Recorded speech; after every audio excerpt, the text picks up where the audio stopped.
Bonjour, je m'appelle Pierre-Etienne et je vous propose de relever un vrai défi. Lequel? C'est très simple. Je vais vous faire revivre en quelques minutes une année particulièrement dense. Car depuis le congrès de Strasbourg, la pharmacie d'officine en a vu de toutes les couleurs. Vous êtes prêts? Allez, c'est parti!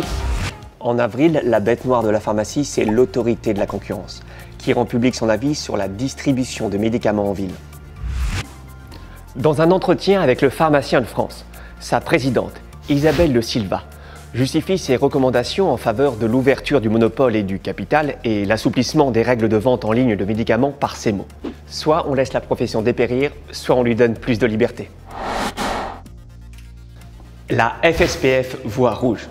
Elle se mobilise contre ces mesures qui risquent de conduire à l'ubérisation et la financiarisation de l'officine. Les pharmaciens n'ont pas attendu l'autorité de la concurrence pour évoluer, affirme Philippe Bessé, qui a été élu en mars à la tête de la FSPF. Au final, la ministre de la Santé tranche en faveur des officinaux. Titulaire à Limoux, dans l'Aude, Philippe Bessé succède à Philippe Gartner. Une page se tourne, mais une nouvelle est en train de s'écrire avec une équipe renouvelée. Le nouveau président veut rénover le syndicalisme et appelle à une réunification des syndicats. D'ailleurs, selon un sondage réalisé pendant la campagne, 9 pharmaciens sur 10 y sont favorables.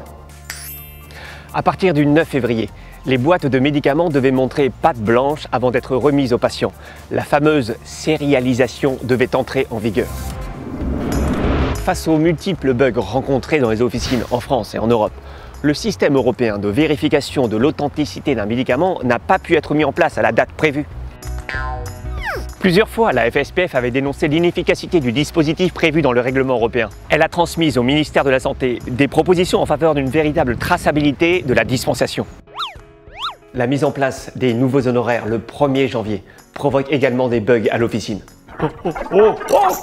Au-delà des rejets de factures, plus de 700 médicaments avaient été oubliés par les signataires de l'avenant numéro 11, dans la liste des spécialités bénéficiant d'un honoraire spécifique. La FSPF agit pour les réintégrer, ce qui représente un apport supplémentaire d'environ 70 millions d'euros en 2019.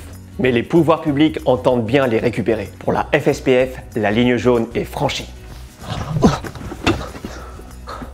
Les officines de proximité font grise mine. Les écarts se creusent entre les petites pharmacies et les grosses structures. C'est ce que montrent les premiers amphis de l'officine qui se sont tenus le 18 juin dernier. Un nouveau rendez-vous annuel organisé par la FSPF. Entre 200 et 300 officines risquent de mettre la clé sous la porte cette année. Plusieurs acteurs de la chaîne du médicament pointent la perte d'autonomie en France et en Europe à l'origine de ruptures d'approvisionnement qui empoisonnent la vie des officinaux et des patients. Ils plaident pour le retour à une fabrication bleu, blanc, rouge ou européenne. Afin d'endiguer le phénomène de pénurie de médicaments, la ministre de la Santé présente une feuille de route qui prévoit la possibilité pour le pharmacien de remplacer un médicament d'intérêt thérapeutique majeur par une autre spécialité.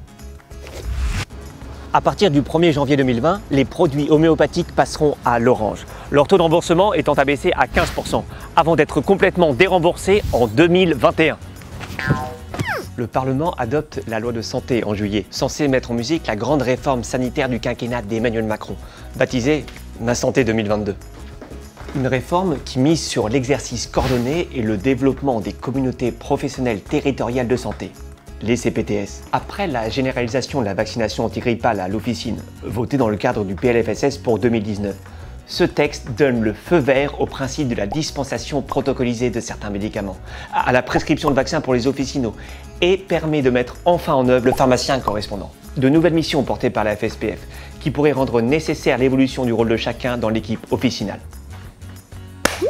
Tandis que la substitution générique fête ses 20 ans, la rémunération sur objectif de santé publique accordée aux pharmaciens pour le développement de ces médicaments se réduit comme peau de chagrin. La FSPF a refusé de signer les avenants définissant les modalités de cette rémunération pour 2018 et 2019. La raison? Ceci prévoit pour le réseau une baisse de près de 100 millions d'euros en 2 ans. L'économie de l'officine ne s'est pas améliorée depuis le congrès de Strasbourg. Les voyants restent dans le rouge. L'Observatoire conventionnel du suivi de la rémunération, réuni le 5 juin, a confirmé les craintes exposées par la FSPF, qui n'a pas signé l'avenant numéro 11 à la convention pharmaceutique. En effet, malgré une évolution de plus 1,1% de la rémunération totale de l'officine en 2018 par rapport à 2017, le niveau de rémunération reste inférieur à celui de 2016, année de référence inscrite dans l'avenant numéro 11. Plus que jamais, la FSPF restera vigilante et mettra tout en œuvre, notamment dans le cadre du prochain PLFSS, pour que le ciel redevienne bleu au-dessus du paysage officinal.